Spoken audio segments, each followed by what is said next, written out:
Hello and welcome to Communicore Weekly. I'm George. And I'm Jeff. Here we go. It's time for Disney History.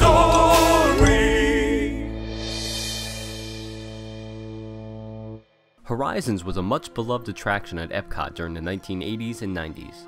Though it opened a year after the park did, it was hailed as the pinnacle Epcot attraction, showcasing just the right balance between entertainment and education. Horizons was named Century 3 while they were still working on the concept, to tie into the third century of America's existence. The name was later changed to Future Probe to help it appeal to international guests, who they thought wouldn't quite understand the concept of Century 3. However, the name was finally changed to Horizons due to some concerns with the medical connotation with the word probe. Prior to the start of construction, the project's budget was slashed by $10 million, which is a lot of money. The building size was reduced and the length of the ride was shrunk by 35%. However, Imagineers made it work and still managed to create one of the most memorable rides in the park. Horizons is often considered a sequel of sorts to the Carousel of Progress. The Carousel of Progress follows the changes in lifestyle that a family faced during the 20th century. Horizons continued their story, in a way, by showing how they might live in the 21st century. To further tie the two attractions together, the Carousel of Progress's theme song, "There's a Great Big Beautiful Tomorrow," could be heard in different variations throughout Horizons. That was pretty good, by the way. Oh, thank you. The original concept for the ride came from Reginald Jones and Jack Welch, the past and future CEOs of General Electric. It originally focused on Thomas Edison and his body of work and how that tied into the origins of General Electric. During its Century 3 phase, it changed to the focus of the future of America, but again that was scrapped so it would appeal to the worldwide Epcot audience. Horizons used the popular Omnimover conveyance system that took guests past scenes depicting visions of a future yet to come. It began with a segment called Looking Back at Tomorrow, which showcased visions of the future as people saw it through the eyes of popular science fiction writer Jules Verne all the way up to the 1950s. After that, guests rode past two Omnimax screens, which was groundbreaking technology at the time of the ride, and is still considered one of the greatest show-stopping moments in history of Disney attractions. The rest of the attraction showed visions of futuristic life in cities, deserts, under the sea, and even space. The attraction ended by giving guests a choice of 3 video endings that they could watch as they traveled back to Futureport. The video showed a simulated flyover of an outdoor scene using scale models, which were some of the largest ever created at the time. The attraction officially opened on October 1st, 1983, as part of Phase 2 of Epcot, located on the eastern side of Future World between World of Motion and the Universe of Energy.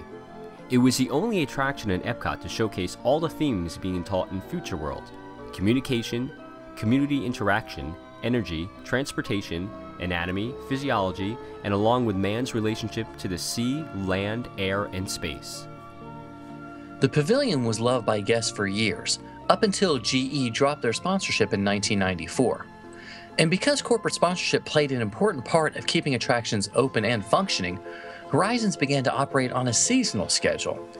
And unfortunately, on January 9th, 1999, Horizons closed permanently. The lack of another corporate sponsorship probably played a huge role in that decision, but it was also rumored that the building was collapsing under its own weight. A sinkhole emerged under the building in 1998, and that may have been the final nail in the coffin. The building was completely dismantled to make way for Mission Space, which opened in 2003. Though the ride itself is no longer around, a few 5-legged goats paying tribute to the ride still exist around Walt Disney World and even Disneyland Paris.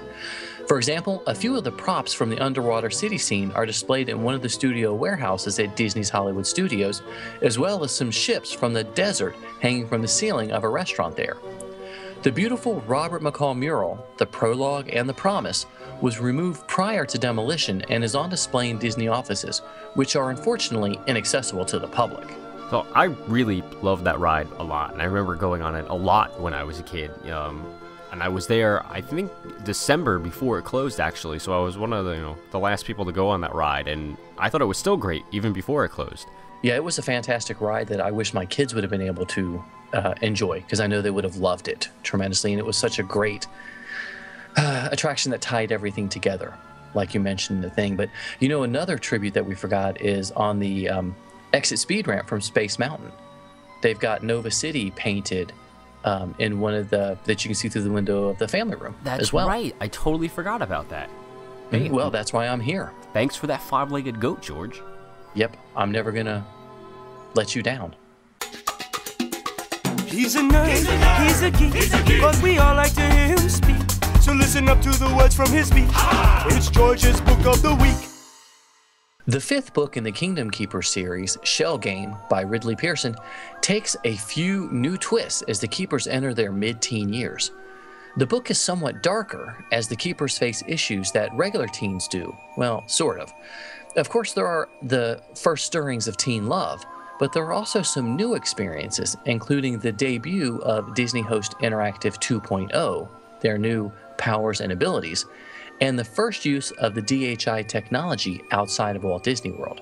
The Keepers, working alongside the enigmatic Wayne, are invited to take part in a voyage of the Disney Dream cruise ship. Rumors have been swirling about the Overtakers and the cruise. The mythology of the Kingdom Keepers has grown in their world, the fictional Kingdom Keepers world, as their battles with the Overtakers have been noticed by cast members and guests. The Overtakers, a group made up by the worst of the Disney villains, want nothing more than to take over the Disney theme parks for themselves. Pearson knows how to weave a story that is parsed with excitement, danger, and believable characters. My biggest and most recurring complaint is about the liberties that Pearson takes with Walt Disney World geography and the mythos surrounding Walt Disney. The latter part of the series seems to correct this by involving the Keepers into a more modern and realistic tale. There are still a few fantasy elements about the Imagineers, technology, and the development of the parks that are hard to swallow, but sometimes you just have to enjoy the book you are reading. Sometimes it's a 1, sometimes it's a 2. When you gotta go, what you gonna do? It's a bathroom break. A bathroom break.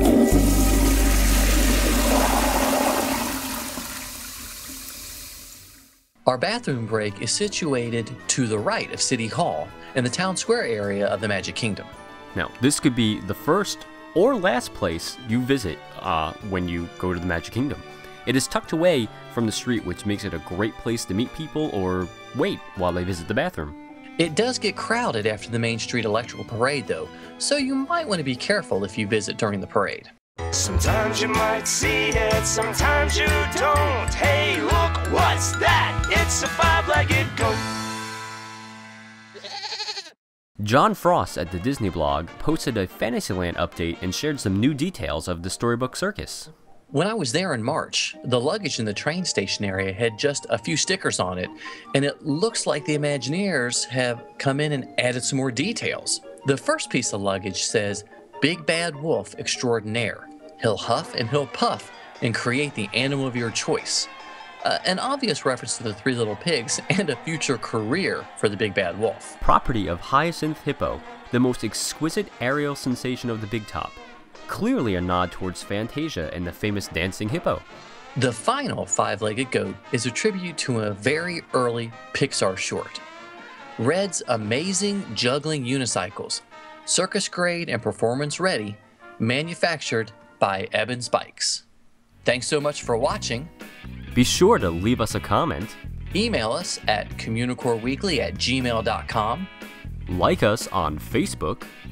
And follow both of us on Twitter. Be sure to enter our fantastically fuzzy photo contest, which the prizes are coming, we promise. I laugh, but it's true. I'm George.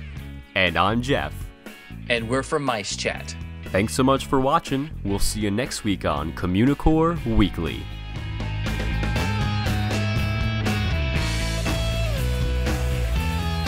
It's magic.